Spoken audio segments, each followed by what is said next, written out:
Súbete a tu próximo Jabal. Y Universidad de la Frontera Visión 2024. Presentamos 24 AM. Titulares.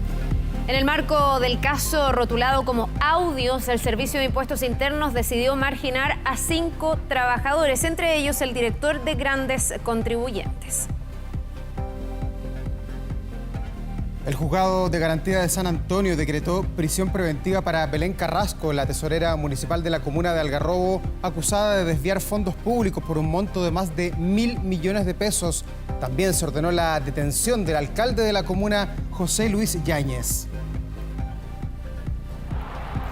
Bueno, y no se pudo. La Roja cayó por la cuenta mínima en su visita a Ecuador por las eliminatorias rumbo al próximo Mundial. Así, la selección chilena, con Nicolás Córdoba a la banca, cierra el año con solo 5 puntos en el 8º lugar de la tabla. Mal día para hablar de fútbol. Sí, nos fue más o menos, pero igual, buenos días, que tengan un gran amanecer en esta jornada de día miércoles. Hay que seguir apoyando a la selección, pase lo que pase. Absolutamente. Bueno, ya estamos a mitad de semana, pensemos en eso, en que se acerca el fin de semana. Han empezado a subir un poquitito la temperatura también, así que bueno, vamos ¿Un poquito?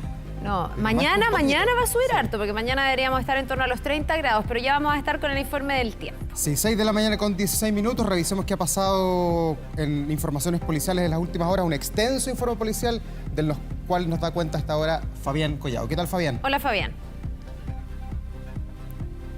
Muy bien, muchas gracias y muy buenos días. Carla Daur, se acaba de confirmar la noticia de que falleció el sujeto que fue quemado al interior de este vehículo en los alrededores del recinto penitenciario Santiago 1 en el epicentro de la región metropolitana. Su deceso ya se confirmó, ocurrió cerca de la 1 de la madrugada en la Mutual de Seguridad que está ubicada en la Alameda. ¿En qué contexto se habría generado todo esto? En horas de ayer, según la información extraoficial, habría ido de visita hasta este recinto penitenciario. Posteriormente habría ingresado a su vehículo en el sector de Centenario con la avenida Biel a un costado de la cárcel Santiago 1, y es ahí cuando un grupo de sujetos con líquido acelerante habrían encendido la máquina y posteriormente habrían arrancado en dirección desconocida. Es así como inmediatamente la víctima, que se encontraba al interior, trató de salir del lugar. Alcanzó a recorrer 7 metros aproximadamente y es ahí cuando cayó tendida al piso. Esto generó obviamente impacto por las personas que se encontraban en los alrededores. De hecho, el cuerpo de bomberos tuvo que llegar hasta ese lugar.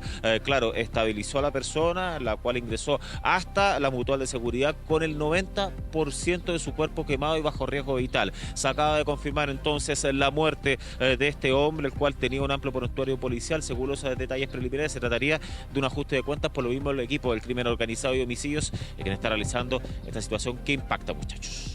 Tremendo, ¿ah? Qué crudo, qué manera más... Sangre fría. Sí, a sangre fría de ajustar cuentas. Ya, Fabián, vamos a seguir atentos, vamos a seguir profundizando en esto y en otras noticias policiales en una noche que nuevamente ha sido bastante intensa en un ratito más. Muchas gracias. Gracias, Fabián, por este reporte. Lo decía Carla al comenzar, una mañana cálida, un día que va a estar bastante agradable. Mire, vamos a llegar a los 26 grados y hasta ahora ya el termómetro está sobre los 10, por lo menos acá en la capital. ¿Habrá lluvia en otras partes?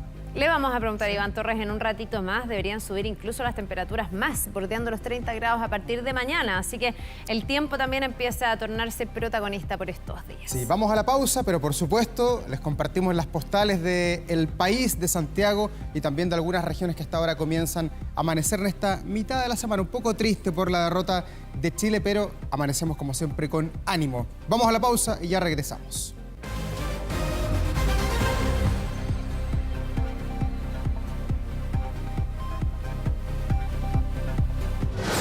Ya volvemos con 24 AM.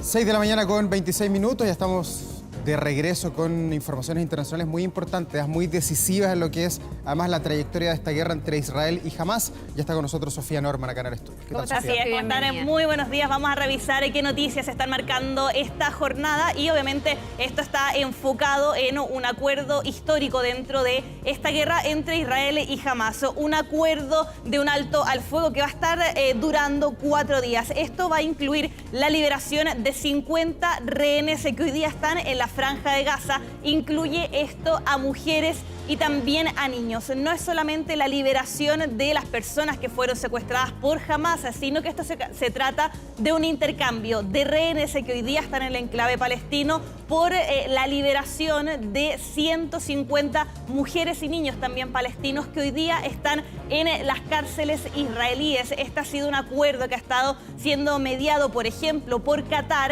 Hamás también, obviamente Israel, estuvieron discutiendo en los últimos días. Ayer se da una reunión del gabinete de guerra israelí y finalmente se logra este acuerdo que incluye el alto al fuego, que además puede ser, pues se puede extender más allá de 4 días. Decían que por cada 10 rehenes extra que liberen de estos 50 se va a extender un día esta tregua temporal, que además es una noticia muy positiva, sobre todo cuando estamos hablando de más de 12.000 víctimas fatales en el enclave palestino. Vamos a ver todas las reacciones que lleguen durante esta jornada, porque también, claro, tenemos los ojos puestos al otro lado de la cordillera, cómo han ido avanzando todos los procesos para esta transición de los gobiernos desde Alberto Fernández al presidente electo Javier Milei. Entrevistas varias que ha dado desde ayer, desde el lunes, donde ha hablado con distintos medios, sobre todo trasandinos, dando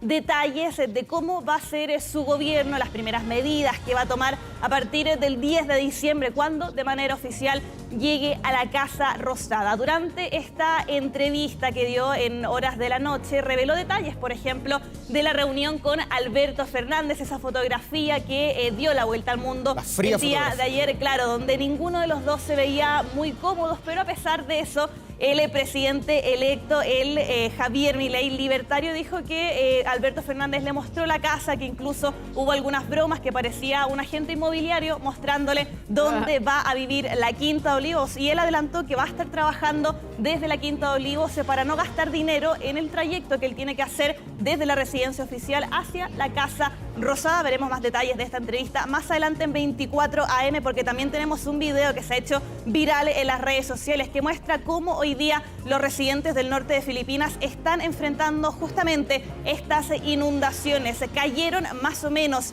el equivalente a 6 semanas de lluvia en tan solo 24 horas. Justamente estamos viendo la consecuencia que esto tuvo en una región al norte del territorio filipino, una imagen impresionante que nos llega del nivel del agua. No estamos hablando de simples inundaciones, sino que el agua por sobre el nivel de la cadera, como justamente se puede apreciar en esta imagen. Se tuvieron que cancelar las clases tanto en los establecimientos públicos como también privados. Las autoridades locales están tratando además de tener un catastro de las personas afectadas y posiblemente, y lamentablemente también, claro, si es que se trata de personas desaparecidas o víctimas fatales. Todo esto y más también vamos a estar ampliando, les decía, más adelante en 24M. Bien, Sofi, nos reencontramos entonces para profundizar en estos temas y en otros más que están marcando la agenda. Muchas gracias. Así es, que esté muy bien. Gracias, nos reencontramos más adelante. Buen día. 6 de la mañana con 30 minutos, jornada de día miércoles con 10 grados ya hasta ahora Santiago, y con esta postal que nos entrega el país del norte al sur hasta Punta Arenas. Lo veo allí cómo comienza a aclararse el estrecho de Magallanes. Ya, pues vamos que se puede en este día miércoles. Sí, vamos a la pausa, estamos de vuelta de inmediato con todas las noticias.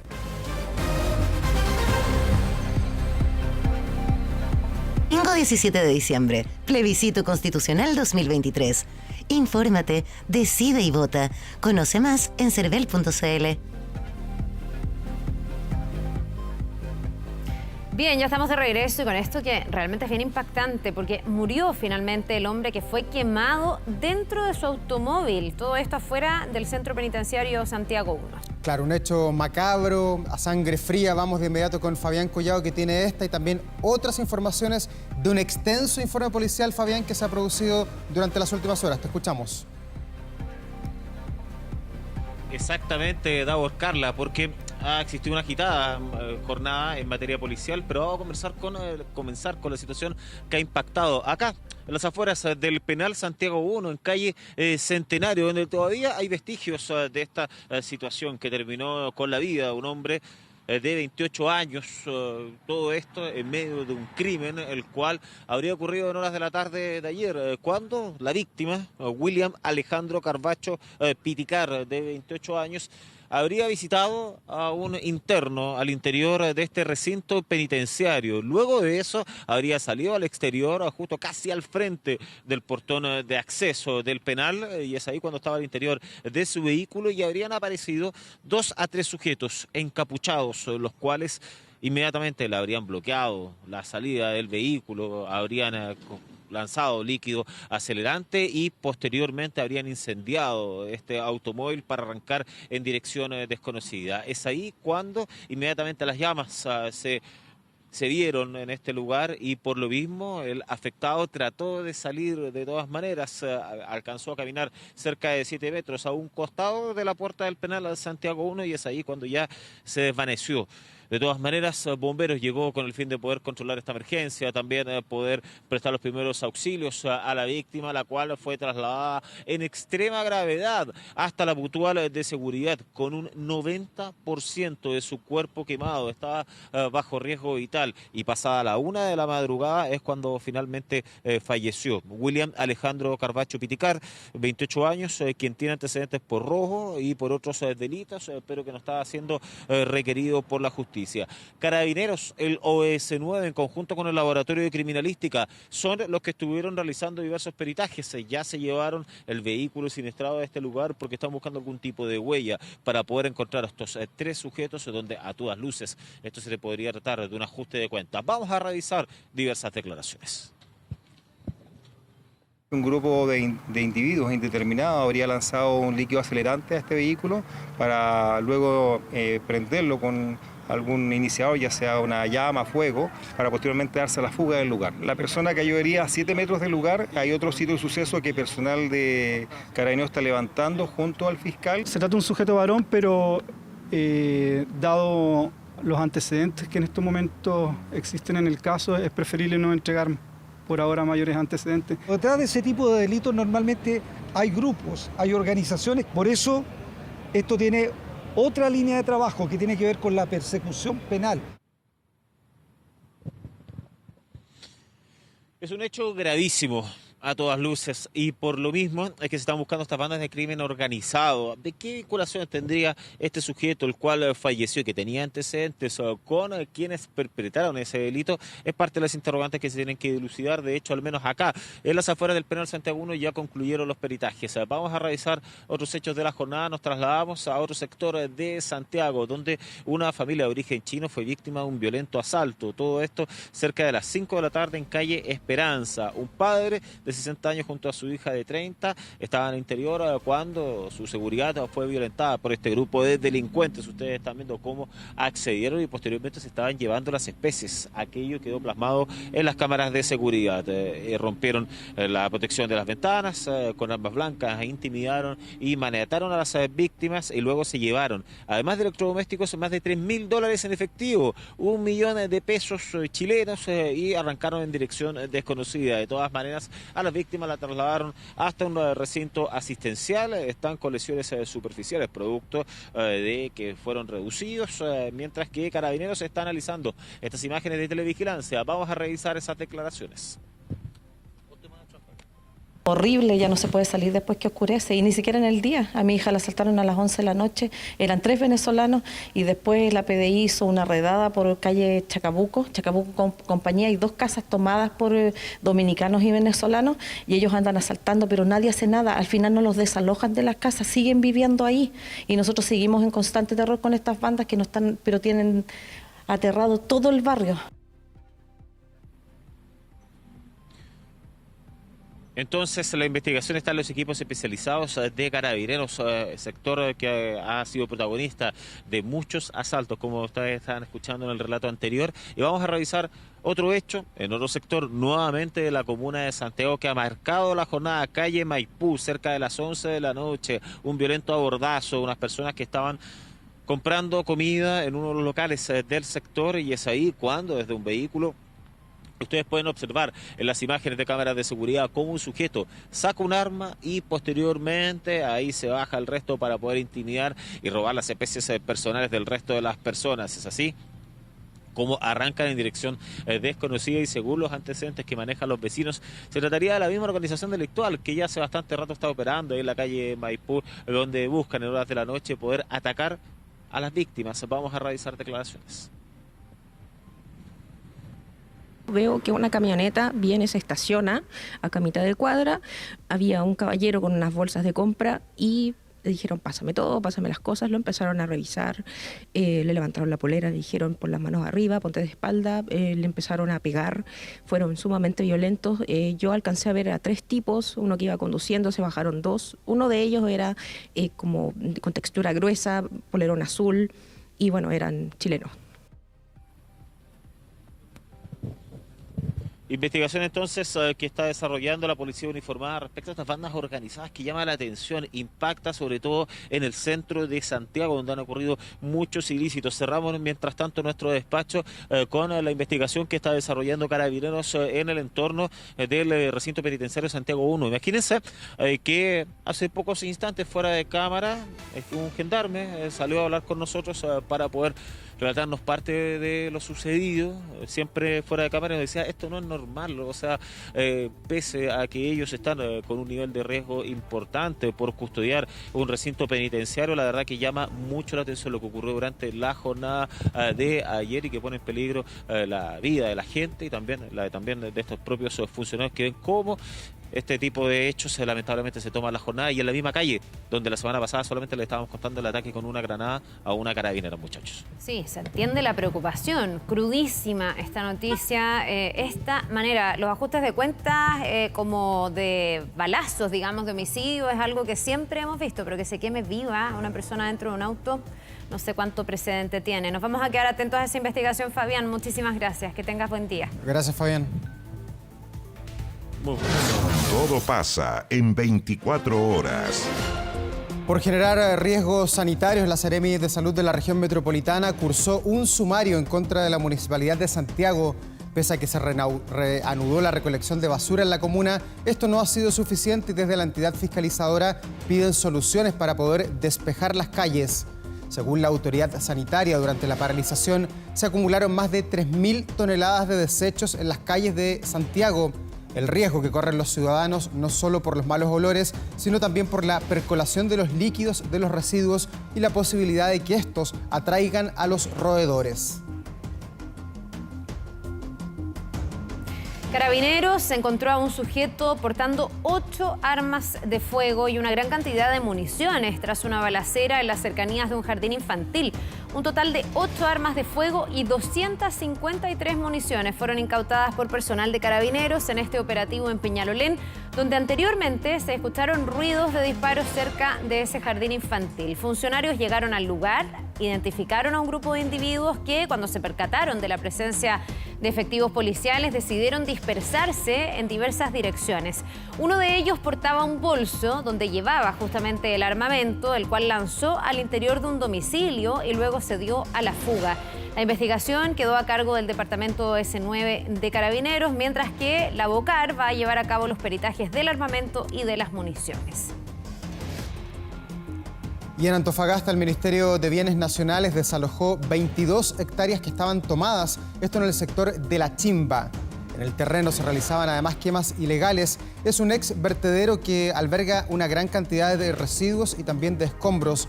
Esto provocó la preocupación de vecinos, quienes denunciaron estos hechos. Para realizar el desalojo de las casi 50 personas, trabajaron 2 retroexcavadores con el apoyo de Carabineros, quienes notificaron los desalojos y también apoyaron con maquinaria pesada. La delegación presidencial regional afirmó que este fue el tercer desalojo más grande concretado en esa zona. Ya, y vamos a otro tema. Más de 20.000 personas aún no cobran el aporte familiar permanente, también conocido como el ex bono marzo. ¿Hasta cuándo se puede acceder a este beneficio? Vamos de inmediato con un breve adelanto. Pamela Araya, ¿cómo estás? Buen día. ¿Qué tal, Pamela? Hola, buen día. Sí, se puede cobrar solo hasta diciembre si no vence y el dinero se pierde. Así que muy importante a estas 20.000 personas que puedan consultar para que puedan cobrar este dinero. ¿Cómo hacerlo? Bueno, son varias las dudas que vamos a resolver en un rato más con la ministra del Trabajo. Bien, Pamela, nos reencontramos entonces en un ratito y profundizamos en este tema muy relevante para muchas familias. Muchas gracias. Todo pasa en 24 horas. 7 de la mañana con 7 minutos. Vamos a otro hecho, algo que también ha impactado acá en la capital, porque un chofer del transporte público fue golpeado, nada menos que con un extintor por un pasajero que no había pagado el boleto. Sí, el ministro de Transportes lo consideró inaceptable y la empresa además anunció una querella contra el agresor.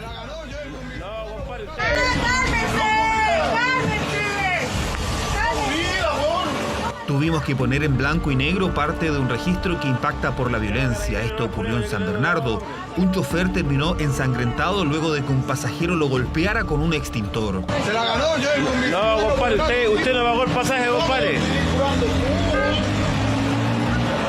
Fue este lunes en la intersección de las calles General Urrutia y Avenida Infante. El agresor, que no quiso conversar con 24 horas, señaló en otros medios que el chofer manejó de manera imprudente, pese a que él se encontraba con su esposa y su hijo, que estaba al interior de un coche. El no pago del pasaje derivó en un nuevo hecho de violencia en el transporte público. Es una situación inaceptable. Condenamos enérgicamente que un usuario del sistema de transporte público agreda a un conductor. Los conductores son servidores públicos, en definitiva, al ofrecer un servicio de transporte público que a todos sirve. Más del 60% de los accidentes de choferes de la red Movilidad son por agresiones, mientras 330 conductores de buses han reportado hechos violentos en lo que va del 2023. Episodios que se extienden también en regiones. En el caso del conductor agredido en San Bernardo, sus propios colegas aseguran que estos son hechos frecuentes en el transporte público y que estarían relacionados también a la alta evasión de los pasajeros. Sí, es frecuente. Frecuente, no. ¿Cuánto se llama? Este es un trabajo muy peligroso, que lo logra a donde andamos también. Sí, todos los días estamos agredidos verbalmente con garabatos. ¿Cuál sería la solución? Eso es lo que le digo yo. Una cabina hermética, así, conductor nomás, y uno hace el servicio. Si le gritan algo ya, pero muchas veces abren la o se meten por ahí, porque si usted se fija, ¿qué seguridad hay? Ninguna. La empresa Voy Santiago señaló que el conductor se encuentra estable en su hogar y sin lesiones importantes luego de una agresión que pudo ser más grave. Desafortunadamente no existieron denuncias inmediatas pese a lo ocurrido, violencia de la que han sido testigos y en algunos casos víctimas los usuarios del transporte. Una cosa es no pagar el pasaje, pero incluso yo creo que los conductores ahora igual están como un poco más defendiendo eso, pero no amerita ese tipo de salida. O sea, golpear al conductor encuentro que es demasiado denigrante. Gente que no pagan y son agresivos y ellos hacen lo que quieren adentro. Es importante y hacemos un llamado a hacer la denuncia, pero en el momento y eso es importante, en el lugar, en la situación, en la hora, y entregar la mayor cantidad de antecedentes para que así Carabineros, a través de las diligencias investigativas, logre rápidamente dar con el autor de este tipo de situaciones que son gravísimas por lo demás. Durante la tarde de este martes, la empresa puso una querella contra el agresor. Un registro impactante, otro episodio que refleja la indefensión que enfrentan en muchos casos los conductores del transporte público. El tiempo. ¿Qué es esto? Has pasado el límite, Iván Torres. ¿Yo? Has pasado el límite. ¿Qué hice yo? ¿Qué no he hecho? Nada, solo te interpelo. Qué buena canción, muy de karaoke. ¿Cómo estás? Bien. Sí, es de karaoke. Estamos pasando el límite por fin de la temperatura fría que teníamos en días anteriores para por fin llegar como una primavera, algo similar a lo que uno tiene. A algunos les gusta el calor, a otros no tanto, pero tenemos de todo. Ayer la máxima fue bastante grata, a mi parecer. 25 grados y una décima. Rico. Hoy esperamos algo similar acá en la capital. Pero no se decía que iba a haber 30 grados hoy día o los mañana. En otra parte. Mañana. No nos adelantemos. Ya. No me echa a perder el pronóstico. Sí. Mira, vamos a ver qué pasa el día de hoy. Continúa la alta presión muy intensa. Este recorrido que yo hago es la circulación de los vientos. Las altas presiones circulan en este sentido, el viento, antihorario, en este hemisferio. ¿Ya? Las bajas presiones es al contrario, horario. Pero esta alta presión abarca gran parte del país. El tiempo es estable, salvo acá en la zona de de Magallanes y también la zona, por supuesto, de Aysén. Algunas precipitaciones también ocurren acá en esta área. Pero en Santiago, que está en este instante despejado, van a llegar nubes producto de esta situación, que es una corriente en chorro, viento fuerte en altura, y va a estar parcial, a rato un poco más nuboso, pero en general con nubes la capital. Y la máxima ya se la contábamos, 25 grados, una temperatura bastante grata. Sí, pero es pequeño eso al lado de lo que vemos ahí en el otro lado, en Argentina, que vemos una tremenda nube, ¿no? Sí, y acá está realmente, mira... En el Atlántico. El sector del Atlántico, el sector de Uruguay, la parte sur de Brasil, ha tenido temperaturas bajas para la época. Ese sector, pero el sector central con temperaturas altísimas. Sí, pues. Lo hemos visto, sensación térmica prácticamente 60 grados. Así que, en general, el tiempo... ha estado producto del fenómeno del Niño con altos y bajos, ¿eh? Ni hablar de lo que ha sucedido también en la República Dominicana. Bueno, con las inundaciones. Pero, ¿sabes que nos está llegando de todos lados del mundo? De todas partes, sí. Fenómenos súper anormales, mucho más intensos que en la habitualidad. Sí. Vamos a tener que acostumbrarnos. Dos cosas, cambio climático y fenómeno del Niño son los que están causando esto. Y que se van a quedar por harto tiempo, además. Por lo menos hasta comienzo de otoño del próximo año. Pero veamos detalles del pronóstico de la capital, que nosotros tenemos en general un clima bastante benigno acá en nuestro país. Parcial, y en la noche recién se nubla, pero son nubes altas, esperamos una máxima de 26 grados. Para que usted compara, ayer 25, día 26, o sea, muy similar. Veamos detalles para todo el país. A ver, vamos. Hoy día ya está despejado Arica, Iquique, también Antofagasta, tiene pocas nubes, máxima de 20, Copiapó, cielo despejado. La Serena también despejada con una máxima de 20 grados. En la zona central, Valparaíso parcial, también Rancagua, va a despejar Talca, también Chillán, que tiene una que otra nube, Concepción cielo despejado, máxima de 17. En la zona sur de nuestro país, para Temuco, nublado con 18 grados, parcial en Valdivia, algunos chubascos en Osorno, poca cosa, muy débiles, aislados. También para Puerto Montt una máxima de 15, lo mismo en Quellón, máxima de 12. Son precipitaciones débiles, aisladas y por horario, por horas, no tan solo, no es todo el día, ¿eh? En Coyhaique la misma situación, está con chubasco ahora, esperamos una calma, después vuelve en la tarde, siempre de carácter débil. Por el contrario, Chile Chico despejado con 14, Puerto Natales, Punta Arenas también con precipitaciones débiles, máxima de 10 en Punta Arenas, 4 en Puerto William, y ahí las precipitaciones son moderadas. Veamos qué pasa los próximos días. Ahí está, para ustedes. Jueves, 30 grados. Mañana en realidad, 30-31. Esa es la máxima para la región metropolitana. Hay comunas que tienen más calor, siempre, o más temperatura. Ahora, todavía es un calor mucho menos agobiante que en el verano. Sí, porque la mañana parte más fría, hay más oscilaciones. Estamos hablando de mínimas aquí de alrededor de los 9, 10 grados. Claro, esos 30 grados no se sostiene tanto como cuando estamos, no sé, en diciembre, enero, ¿no? Por supuesto.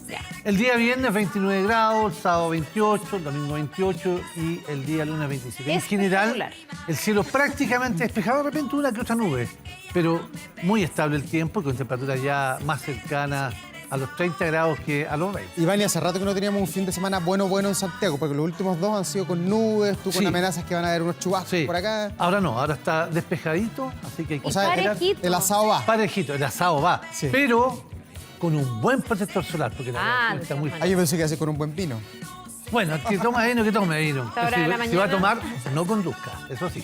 Totalmente, no, pero el factor, o sea, el protector solar más necesario que nunca, sobre todo en siempre, toda época del año. Pero yo ahora, uso 20, yo creo que ustedes deben usar 100 por lo sobre menos. 50. Aquí nosotros dos estamos... Pero tú debes usar 100.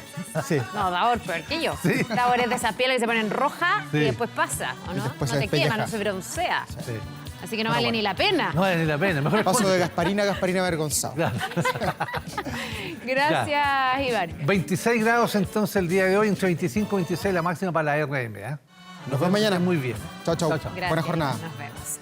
Vamos a otra cosa. Por malversación de fondos municipales quedó en prisión preventiva la tesorera de la Municipalidad de Algarrobo. Se trata de más de 1.000 millones de pesos que habrían sido desviados. La justicia también emitió una orden de detención contra el alcalde de esa comuna. Claro, que hasta ahora todavía permanece prófugo de la justicia. Vamos con Hans Christensen, que hasta ahora tiene más antecedentes sobre este hecho que ha impactado a la comuna de Algarrobo. ¿Qué tal, Hans? Buen día. Hans.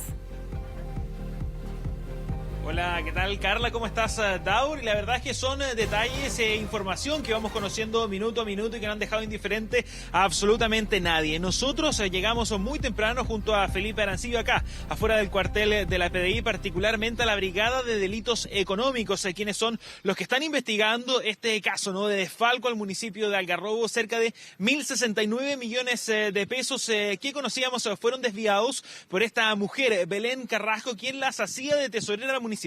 Los funcionarios creían que ella ostentaba ese cargo, pero no se trataba nada más que de una funcionaria administrativa, solamente que asume ese rol, pero nunca de manera oficial. Y de allí entonces que también se levantaran todas las alarmas. Ella tenía acceso, por ejemplo, a claves de transferencia, tenía acceso, por ejemplo, a poder modificar las planillas y realizar los pagos. Es en ese contexto que ella generó todo este mecanismo en donde agregaba 4 nombres de personas, 2 de ellas vinculadas, familiares al alcalde de Algarrobo, y otras 2 personas también que le facilitaban su cuenta para hacer depósitos en el marco de un año prácticamente, en donde ella les entregaba un 10% de esos fondos, cerca de distintas transferencias de 15 millones de pesos, 10 millones de pesos, y ella les iba entregando entonces el 10% a estas 4 personas que le facilitaban sus cuentas, y ella se quedaba con el otro 90%. Estamos hablando de cerca de 900 millones de pesos aproximadamente que solamente fueron a parar a la cuenta personal de esta mujer, quien las hacía, ¿no?, de tesorera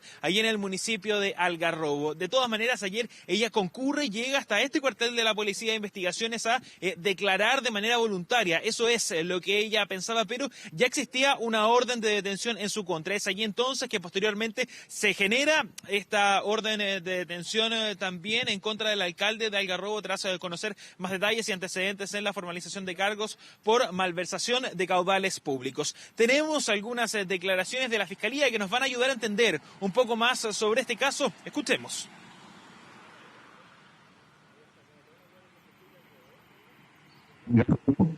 Un total de 1.069.383.196 pesos mediante la confección de líneas de pago que adulteró, incluyendo en los referidos listados distintas personas naturales como supuestos destinatarios de pagos regulares del municipio.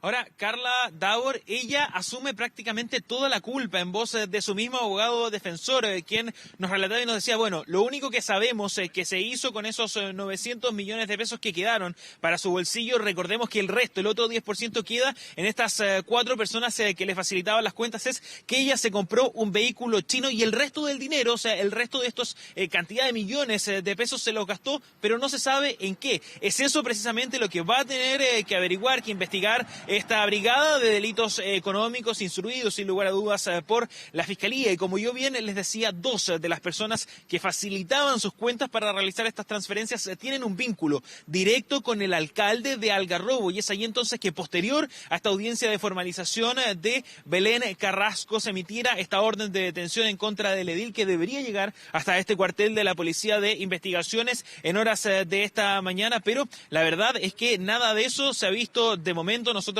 estamos a la espera, es algo que podría ocurrir en cualquier momento. Tenemos más declaraciones en relación a este caso, ponga atención. Hoy día lo que a mí me deja tranquilo es que esto está en los tribunales, la Fiscalía ya está en conocimiento, nosotros cumplimos con la norma y desde ese punto de vista se tiene que investigar, y nosotros estamos a disposición hoy día de la justicia. Ahora, el abogado defensor ayer dice, cuando el fiscal le pregunta a la imputada por malversación de fondos públicos si es que ella se iba a inmolar por el alcalde, la respuesta fue que sí, sacándonos, eximiendo de cualquier tipo de culpa, en este caso de desfalco al municipio de Algarrobo, a la máxima autoridad comunal. Pero aquello no fue suficiente, sus argumentos no convencieron a la Fiscalía, y por lo tanto es allí que se genera esta orden de detención que se mantiene vigente. El alcalde debiese llegar hasta este cuartel de la Policía de Investigaciones para posteriormente también entonces pasar a este control de detención y ver qué cargos finalmente van a ser los que les va a levantar la Fiscalía en el marco de este caso entonces de un desfalco de 1.069 millones de pesos que salen de las arcas municipales y que van directamente a cuentas de privados que además no tenían ningún tipo de relación, no eran personas que trabajasen por ejemplo en el municipio ni que le estuviesen licitando algún proyecto. Escuchemos más declaraciones. ¿Ella es pareja del alcalde? según lo que ella declaró en su oportunidad, ha ido con ventaja hasta un tiempo después se terminó esa relación. ¿No declara haber estado coordinada de alguna manera con el alcalde? Para nada. Es más, el señor fiscal le hace una pregunta en su declaración, si ella quiere inmolarse en referente a esto, ese cargo de toda la responsabilidad. Le pregunto, señor fiscal, ¿tiene responsabilidad, señor alcalde, esto sí o no? No, o sea, no tiene ninguna. Exculpa completamente al Exacto. alcalde. Devolvieron fondos a las cuentas bancarias de la municipalidad, que no es una suma exorbitante, deben ser 50 o 60 millones, más no es. ¿Gran parte de esos dineros ya ella los gastó Sí. o están en su cuenta corriente? No, los gastó. En la cuenta corriente no tiene plata.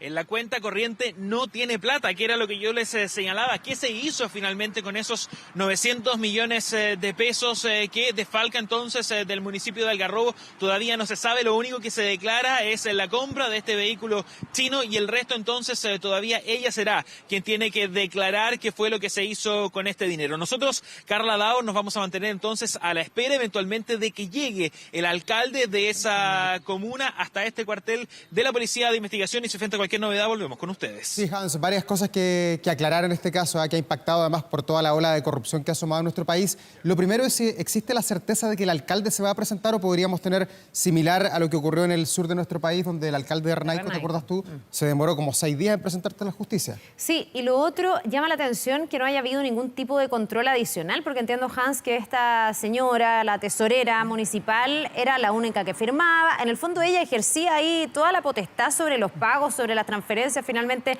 termina haciendo estos desvíos, incluso concertada con algunos familiares. ¿Cómo no había ningún control? Claro que sí, nosotros ayer conversábamos, por ejemplo, con algunos concejales de la comuna y nos decían que todo el departamento de finanzas se había cambiado, había sido renovado y allí en ese momento había llegado esta mujer que nunca ostentó el cargo de manera oficial de tesorera del municipio y era solamente una funcionaria administrativa a quien le traspasan de alguna forma estas competencias, pero la verdad es que nunca lo tuvo de manera oficial y entonces, como yo les decía, ella tenía estas planillas a su disposición, ella era la que las enviaba al banco y es en ese contexto entonces en que ella reconoce y asume cuando hacía este procedimiento, agregaba estos 4 nombres de estas personas que le facilitaban sus cuentas bancarias, a ellos les entregaba un 10% de cada una de esas transacciones y ella se quedaba con el 90%. Ahí llegamos a esta cifra entonces de 1.069 millones de pesos que salta a la luz y llama la atención de alguna forma también porque lo escuchábamos en voz del abogado defensor, en voz del mismo fiscal, que ellos habían tenido una relación previa, quizás no algo muy oficial, pero se generaba un vínculo que deriva, ¿no?, en esta orden de detención por la eventual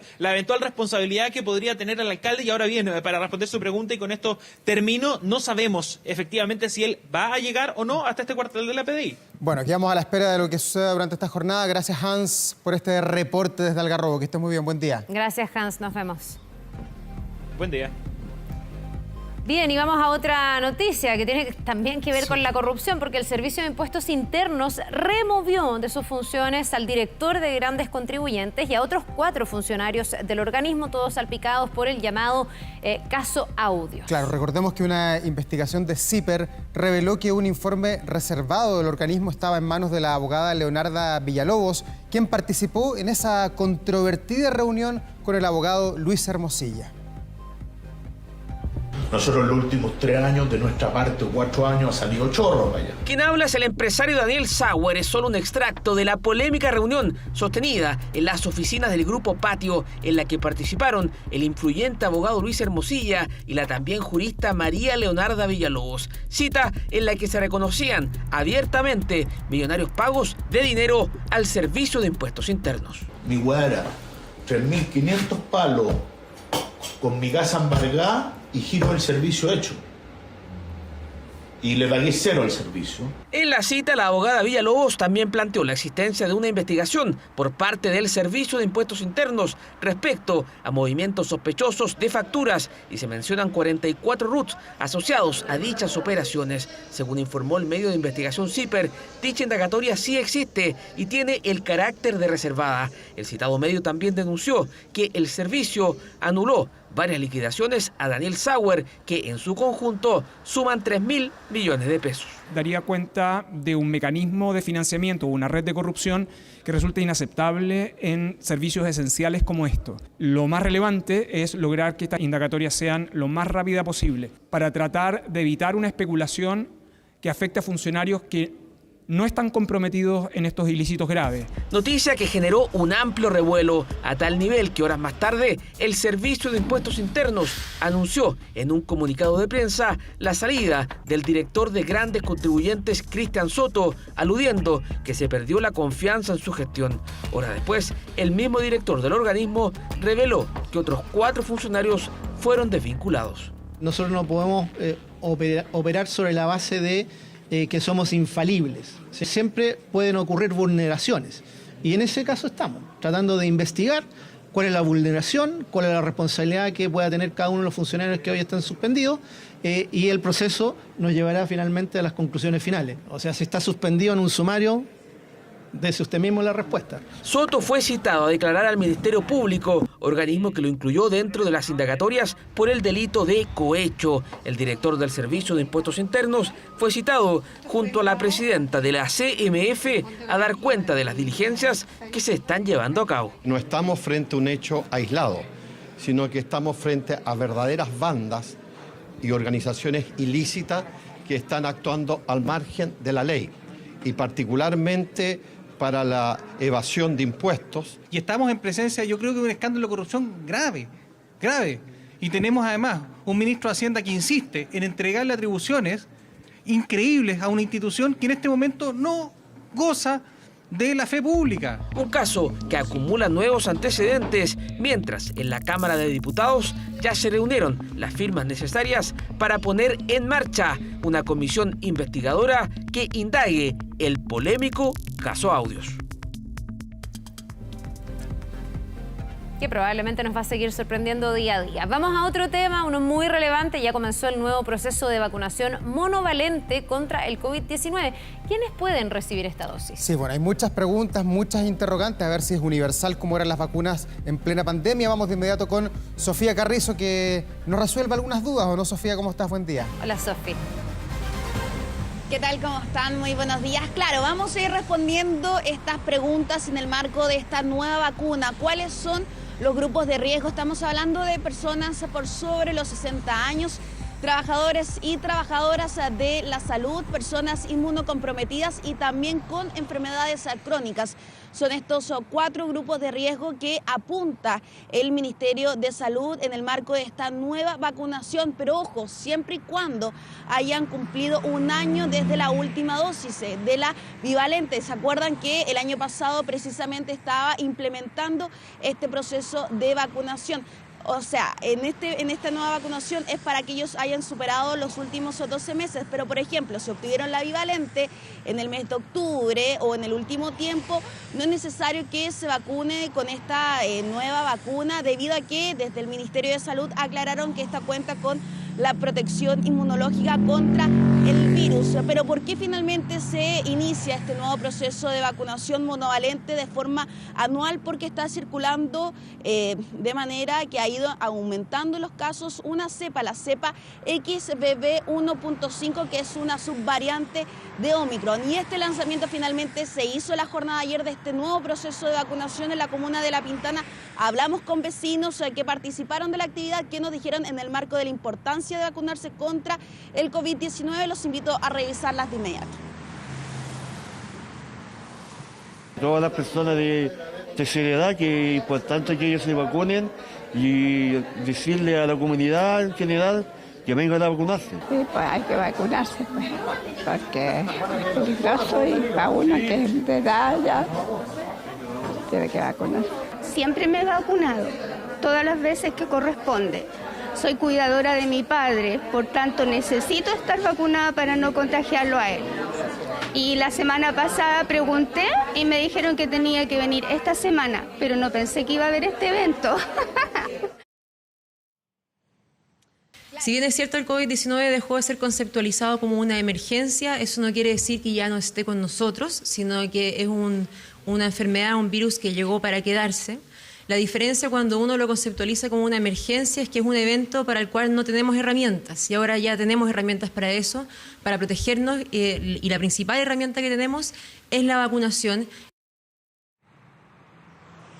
Claro, y ahí lo decía la propia subsecretaria de Salud Pública, que el COVID nos ha ido de territorio nacional y por lo mismo la importancia de vacunarse. Una nueva vacuna que el gobierno destacó que Chile es el primer país en Latinoamérica en poseer esta vacuna, la más actualizada del mundo, y un cargamento que llegó a fines de la semana pasada del laboratorio Moderna con más de 170.000 dosis para comenzar la distribución a lo largo del país. Pero finalmente, ¿por qué se inicia también este proceso de vacunación? Porque como yo les comentaba anteriormente, se han registrado un aumento de los casos, más de 500 casos diarios últimamente a propósito de esta subvariante de Omicron, que si bien han aumentado los casos en comparación a meses anteriores, esto no ha generado mayor presión en la red asistencial, esto gracias al proceso de vacunación. Tenemos también declaraciones por parte de expertos, los invito a revisarlas de inmediato.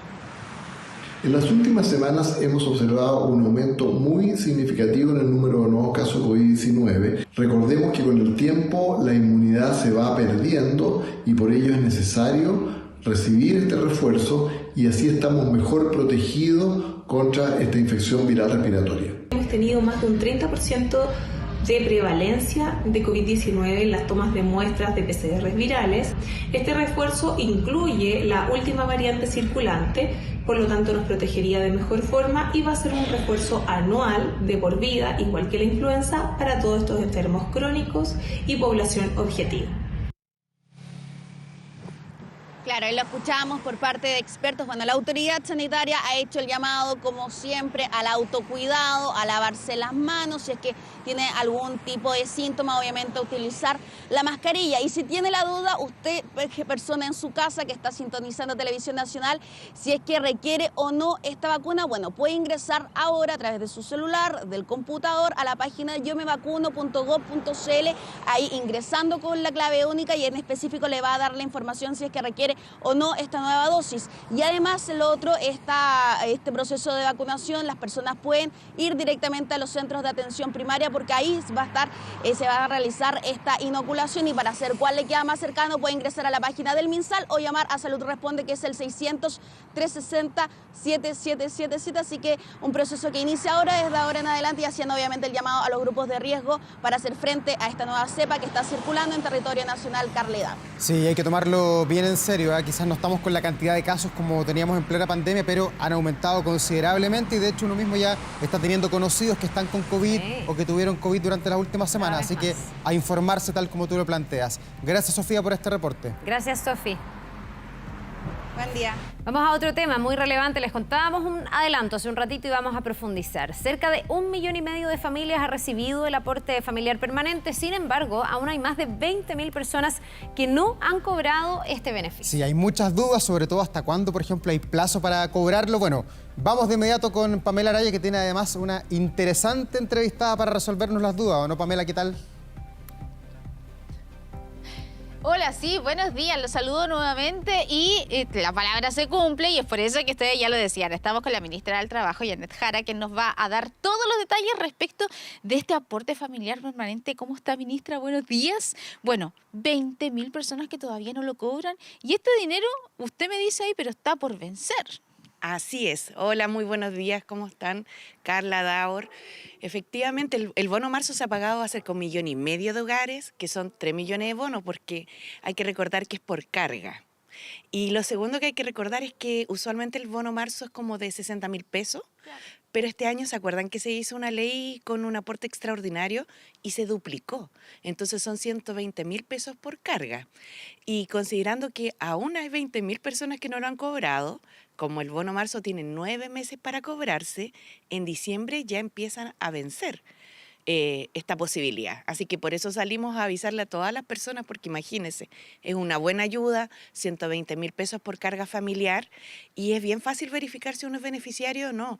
Tiene que meterse a la página aportefamiliar.cl y si se le olvida el nombre, que a veces uno lo tiene más incorporado como bono marzo, lo busca por ahí y va a llegar igualmente a aportefamiliar.cl. Y con su RUT se verifica. ¿Quiénes son los que no lo han cobrado? Porque yo tengo entendido que esto se deposita en la cuenta RUT. Sí. Sí, quienes no lo han cobrado son en general personas que no están inscritos en la cuenta RUT, porque este es un beneficio que, cierto, se deposita de forma automática, las personas ni siquiera tienen que postular, porque califican por ser beneficiarios de la asignación familiar, del subsidio único familiar o del programa de seguridad y oportunidades. Por tanto, si uno lo ve, es el Estado el que hace las nóminas todos los años. El punto es que para que el Estado te pueda pagar el bono marzo, necesita un lugar donde depositártelo, salvo que alguien vaya a cobrarlo presencialmente. Y este es el caso. Más del 90% de los beneficiarios del bono marzo tienen cuenta RUT, pero hay un 10% que va presencialmente. Y de ese 10% queda este 1% que es quienes no lo han ido a cobrar. Entonces son personas que no tienen la cuenta RUT registrada. En general, dentro de las 3 posibilidades de beneficiarios, se trata de personas que son asignatarios, beneficiarios de la asignación familiar, es decir, trabajadores con contrato, y por eso es importante que se puedan revisar en la nómina y contarles que la caja que paga este beneficio, que es la caja Los Héroes, atiende de 9 de la mañana a 6 de la tarde. Entonces ahí en algún ratito poder ir a cobrarlo. Ministra, ¿se sabe, por ejemplo, cuál es el perfil? Porque uno siempre cree que son los adultos mayores los que lo van a cobrar por distintas situaciones, pero por eso le pregunto, ¿hay un perfil de las personas que no lo han cobrado? ¿Mujeres, trabajadoras? Quizás? Sí, en este caso son trabajadoras y trabajadores, ambos, que tienen hijos sujetos a asignación familiar. Y se producen 2 cosas. La primera es que, como señalaba, que no tienen como una cuenta registrada. Y hoy día eso cada día es bastante importante porque permite llegar muy rápido con la ayuda. Pero además muchos de ellos tenían sus asignaciones familiares o sus beneficiarios de asignación familiar, que son los hijos, o como se conocen en la casa, las cargas, ¿cierto? También se conocen así. Las cargas familiares las estaban acreditando. Entonces, muchos de ellos entraron después a la nómina. Por eso este es un llamado a que se puedan revisar quién es, recuerden no haberlo recibido. La verdad es que no se demoran nada, si es cosa de colocar el RUT en la página web y con eso saber si están o no como beneficiarios. Y ojo que si no lo cobran de aquí a mediados de diciembre, esto vence y no es que se les junte con el del próximo año. Ahora el bono marzo en régimen permanentemente es de 60.000 pesos, entonces, más IPC, ¿no? Claro. Pero este año fue un bono extraordinario de 120.000, entonces, con mayor razón sería bueno que se pudieran revisar. No, y además que vienen fechas importantes, un dinero que cae del cielo. Ministra, en el caso que una persona por alguna situación, por ejemplo, de salud no puede ir presencialmente, ¿puede haber un poder o algo así para que vaya otro? Sí, hay efectivamente algunas delegaciones en otras personas, pero de todas maneras son poderes que están legalizados ante notario o autorizados ante notario. Entonces, en realidad, si hay algún caso de esa naturaleza, lo que tiene que hacer es comunicarse con Chile Atiende, ya sea a través del número 101 o de las redes sociales, para nosotros también tratar desde el Ministerio del Trabajo y desde el Instituto de Previsión Social, ver cómo se acompaña esa persona para que autorice y delegue el mandato en alguien más. Oye, te quería contar que además de eso, se va a extender el bolsillo familiar electrónico y que también se deposita en la cuenta RUT. Entonces es bien importante tener registrado, ¿cierto?, las cuentas de las personas porque, no sé, por ejemplo, ¿se acuerdan cuando vivimos este tremendo drama de los incendios? Se depositó el bono en seres mucho más rápido a quienes tenían su cuenta registrada. Entonces, si uno lo ve, esto permite también llegar más rápido con las ayudas sociales. Ministra, hay una pregunta desde el estudio para usted. Hola.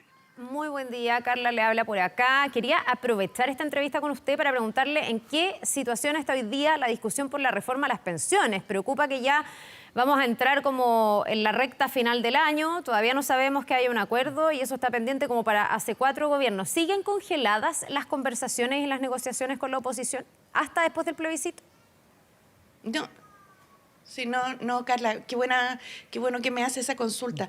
Nosotros lo que hemos señalado es que es importante llegar al acuerdo más que llegar al plebiscito o ingresar antes o después del plebiscito las indicaciones, porque no es el plebiscito lo que marca la viabilidad de la reforma, sino que la posibilidad de un acuerdo.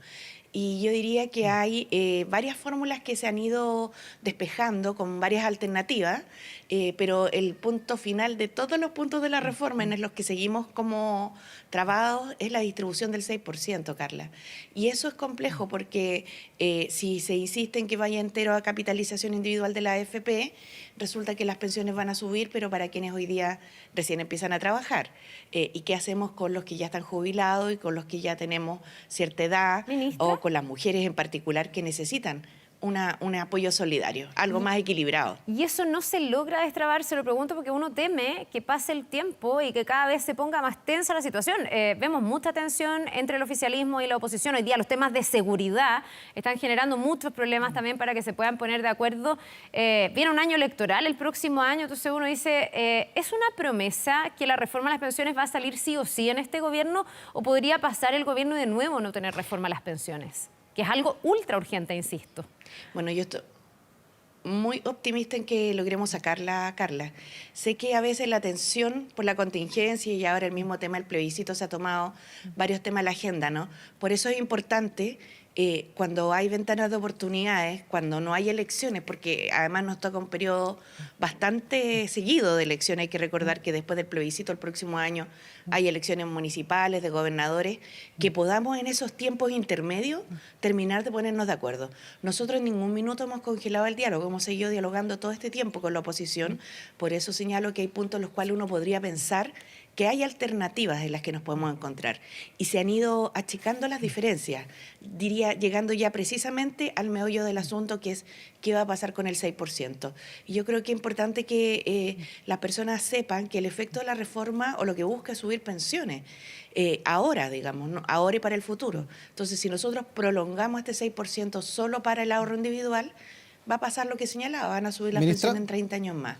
Por tanto, aquí hay que ceder y poner a la gente primero, si ese es el punto. Ministra, pero así como están las cosas, usted lo decía y lo planteaba Carla también, ayuda el tono de la discusión. Veíamos ayer al presidente Boric que acusó directamente a la oposición de ser mentirosa, de falsear las cifras, de que buscaban los likes en los tweets o los me gusta. ¿Se puede después de esas declaraciones abuenar o allanar los caminos para algo tan emblemático como la reforma de pensiones? Porque uno dice, bueno, aquí no se va a llegar a acuerdo ni en seguridad, ni en los temas de salud que están pendientes. ¿Por qué usted tiene tanta fe con el tema de pensiones si los puentes están cortados hoy día? Escuchamos ayer los dirigentes bien duros todos.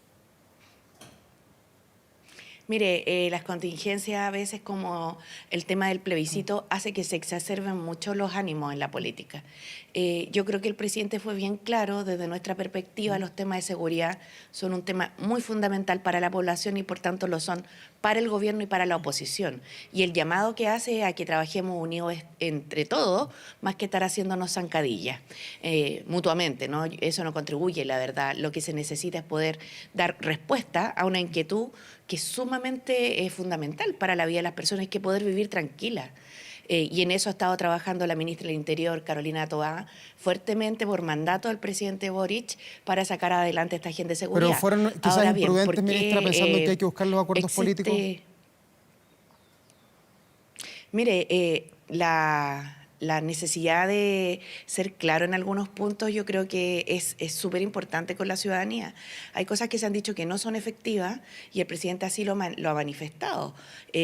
Nosotros podemos tratar de construir todos los puentes y todos los acuerdos, pero no podemos permitir que se digan cosas que no son verdad. Eso no corresponde, porque al final lo que termina haciendo es debilitando la autoridad y el combate a la delincuencia, el combate al crimen organizado y sobre todo el combate a todos los tipos de delitos, incluidos los de cuello y corbata, son una tarea muy seria del gobierno y del gobierno que sea, y la autoridad se tiene que fortalecer. Por eso no se puede permitir que no se digan cosas que no son verdad.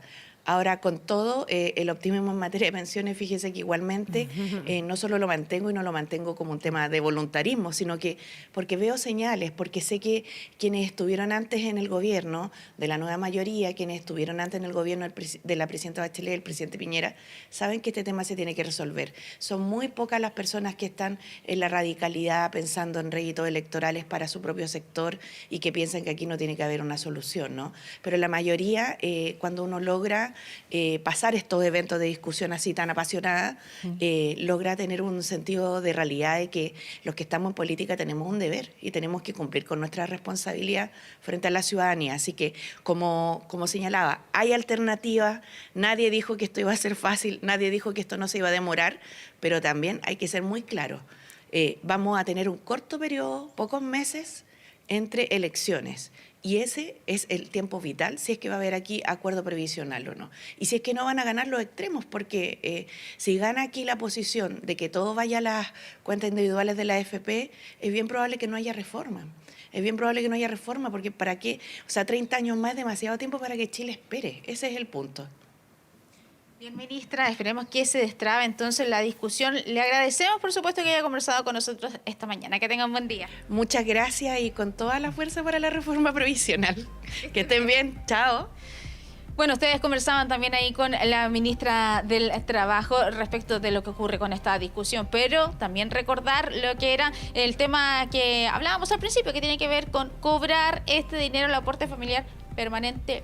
20.000 personas en la Caja Los Héroes. Gracias, Pamela, por este reporte. Gracias también, como siempre, muy gentil la ministra Jara. Que estén ambas muy bien y que tengan buena jornada. Que tengan buen día. Nos vemos. Chao. Igual ustedes. Internacional.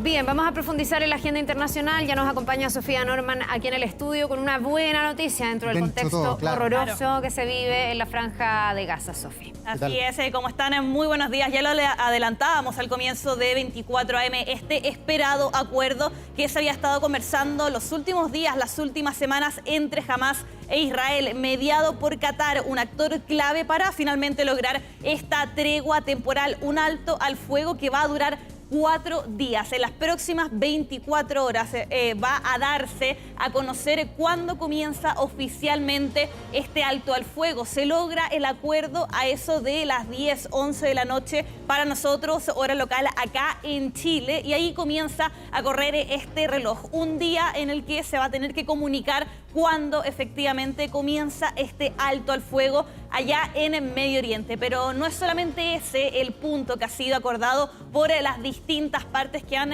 participado de este acuerdo, de estas discusiones durante los últimos días, sino que acá también estamos hablando de un tema bien importante, la liberación de 50 rehenes, de 50 personas que fueron secuestradas por Hamás al comienzo de la guerra y que hoy día están dentro de la Franja de Gaza. A cambio de la liberación de estas 50 personas, Israel prometió también liberar, esta es una especie de intercambio, a 150 palestinos que hoy día están en las cárceles de Israel. Este acuerdo también plantea algunas situaciones, como por ejemplo, si es que se liberan a otros 10 rehenes, se va a dar un día más de alto al fuego y así sucesivamente es lo que se está dando en los puntos entonces que fueron acordados por todas las partes que estaban participando de esta discusión. Sofía, pero no tenemos el número exacto de cuántos rehenes van quedando. Seguimos con estos 240 inicial, se liberan 50, pero no tenemos la certeza de que estén todos vivos. Claro, ha habido pruebas de vida acá. Exactamente, esa es la preocupación que hoy día tienen las familias israelíes. Estamos viendo la imagen del gabinete de guerra de Israel, cómo se reunió en las últimas horas para afinar los últimos detalles. Y claro, Daur, esa es una pregunta bien importante que hoy día se hacen no solo las autoridades, sino claro, los familiares de los rehenes, porque Hamás ha dicho que son varios los rehenes que han muerto por bombardeos de Israel en la Franja de Gaza. Se ha confirmado la muerte de 2, de hecho, de estas personas, pero acá Netanyahu, el primer ministro, ha sido bien claro que la guerra, a pesar de esta tregua temporal, va a continuar y de hecho tenemos parte de las declaraciones que él dio antes de confirmarse este acuerdo entre Hamás e Israel. Escuchemos parte de sus comentarios. Por eso me gustaría dejar claro, estamos en guerra, continuaremos con ella. No detendremos la guerra hasta que logremos todos nuestros objetivos. Eliminar a Hamás, devolver a todos nuestros secuestrados y desaparecidos y garantizar que no habrá ningún elemento en Gaza que amenace a Israel. Ahí lo escuchábamos bien claro a Benjamín Netanyahu, el primer ministro israelí. Él decía, no confundan esta tregua temporal, este alto al fuego de 4 días con un fin de la guerra, del conflicto que hoy día se está librando en Medio Oriente. Veremos durante la jornada los detalles y cuándo finalmente va a comenzar a regir este alto al fuego por los próximos 4 días allá en la Franja de Gaza. Tenemos más noticias a nivel internacional. Claro, vamos a tener prácticamente los ojos puestos al otro lado de la cordillera hasta que se dé este fin de la transición de gobiernos, porque el 10 de diciembre ya oficialmente el presidente electo Javier Milei va a llegar a la Casa Rosada. Y en estos primeros días que ha tenido ya como el presidente electo de Argentina, ha sostenido distintas entrevistas. El día lunes veíamos hartas entrevistas por radio, por ejemplo, donde confirmaba los primeros lineamientos que va a tener su gobierno libertario. De martes a miércoles sostuvo varias entrevistas audiovisuales en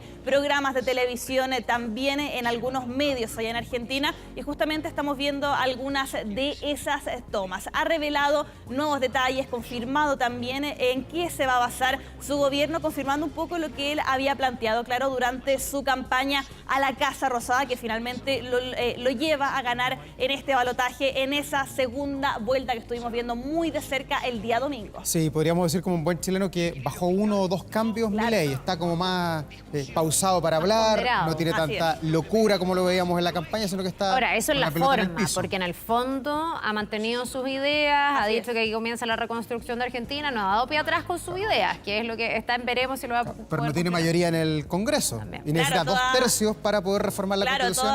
Todas esas medidas, anuncios que él planteó durante la campaña y que, claro, él ha repetido durante estas entrevistas, necesitan un apoyo dentro del Congreso que hoy día Javier Milei no tiene, y no solamente dentro del Congreso, las gobernaciones a nivel nacional, las provincias allá también son mayoritariamente de oposición. Va a ser un tema bien importante cómo Javier Milei, como el presidente electo, va a poder enfrentar entonces estos cambios tan radicales que él quiere realizar en nuestro país vecino con esta oposición bien importante que va a tener. Vamos a ver hoy día una reunión de Cristina Fernández, la vicepresidenta saliente, con Victoria Villarroel, la vicepresidenta electa. La va a recibir porque ella va a convertirse en la nueva presidenta del Senado. Todos estos cambios, reuniones que se están dando ya de cara al cambio de mando el 10 de diciembre. Tenemos también imágenes que nos llegan desde Asia. Nos vamos hasta Filipinas, hasta Samar, una región que se ubica al norte del país y que hoy día está atravesando por lo que justamente vemos en pantalla. Impresionantes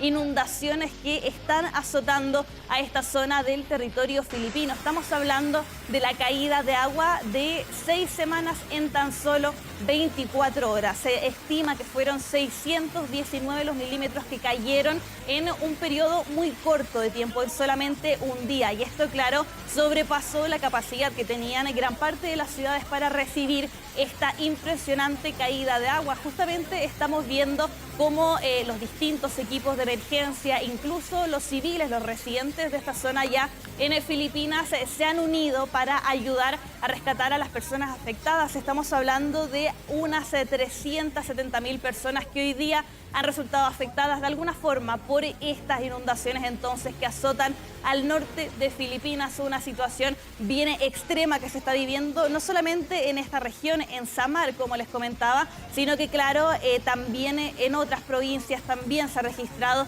una caída de lluvia bien especial, bien distinta a lo que están acostumbrados en esta época, a pesar de ser una época donde los monzones se dan en el territorio de Filipinas. Vamos a revisar otro video que muestra un fenómeno natural, pero que siempre llama harto la atención: las trombas marinas que en esta ocasión han sorprendido a los residentes de distintas zonas de la costa allá en Italia. Una imagen que causa miedo, causa cierto pánico, claro, dentro de la población. El registro que estamos viendo primero fue entre las localidades de Miaori y la zona de Capo de Orso, esto en la costa noreste de la isla de Cerdeña. No solamente en esta región italiana, sino que también en Salerno, muy cerquita de Nápoles, ya en Italia continental. Este fue el registro, la imagen con la que se encontraron los residentes. Una imagen un poco apocalíptica también, esta gran tromba marina que semeja a un tornado,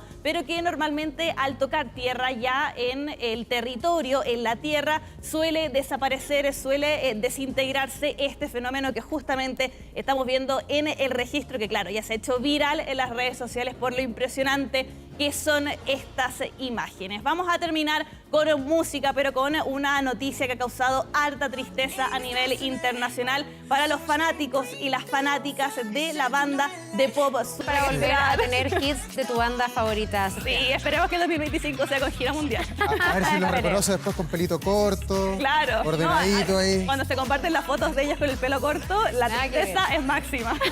Gracias, Sofi. Gracias, que esté muy bien. Que te vaya bien. Que tengan un muy buen día. Nos vemos.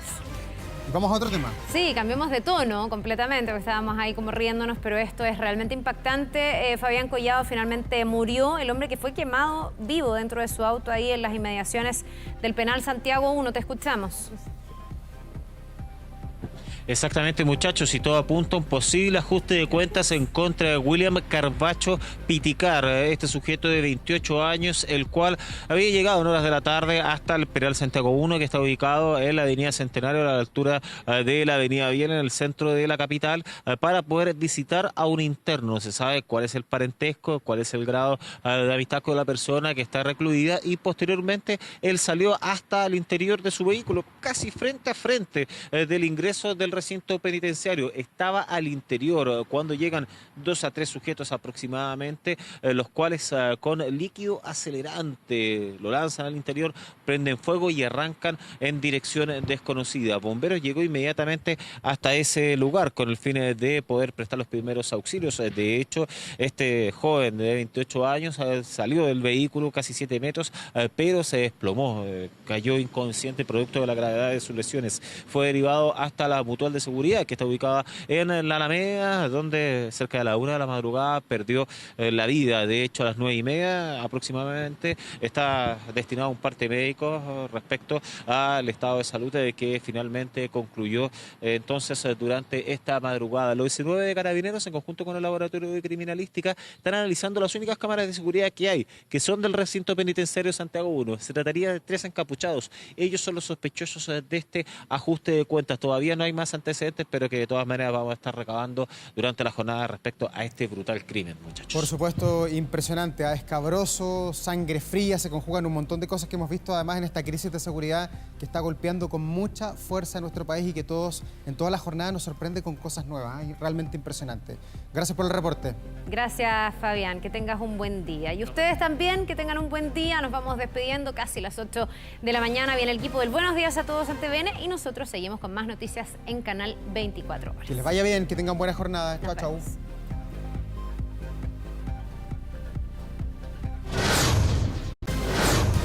Con el auspicio de Servicio Electoral,